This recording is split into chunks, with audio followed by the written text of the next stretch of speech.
JAC తరఫున తెలంగాణ బొగ్గని కార్మిక సంఘం తరఫున కార్మిక వర్గానికి శుభాకాంక్షలు తెలియజేస్తూ ఇదే స్ఫూర్తితో మనం ఖచ్చితంగా రాబోయే రోజుల్లో కూడా కార్మిక సమస్యల పరిష్కారం కోసం ముందుండాలనేటువంటిది.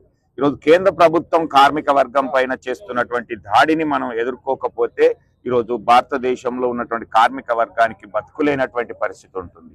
ఈరోజు తీసుకొచ్చినటువంటి 4 లేబర్ కోడ్లు అనేటువంటిది ఈరోజు సమ్మె చేయాలన్నా సంఘం పెట్టాలన్నా ఇబ్బందికరమైనటువంటి పరిస్థితులను సృష్టిస్తున్నటువంటిది మనం చూస్తూ ఉన్నాం. అంతేకాకుండా మన జీతభత్యాలు అయితేంది, మన సేఫ్టీకి సంబంధించినటువంటివి అయితేంది, 29 చట్టాలను 4 కోడ్ల తీసుకురావడం అనేటువంటిది చాలా బాధాకరమైనటువంటి విషయం.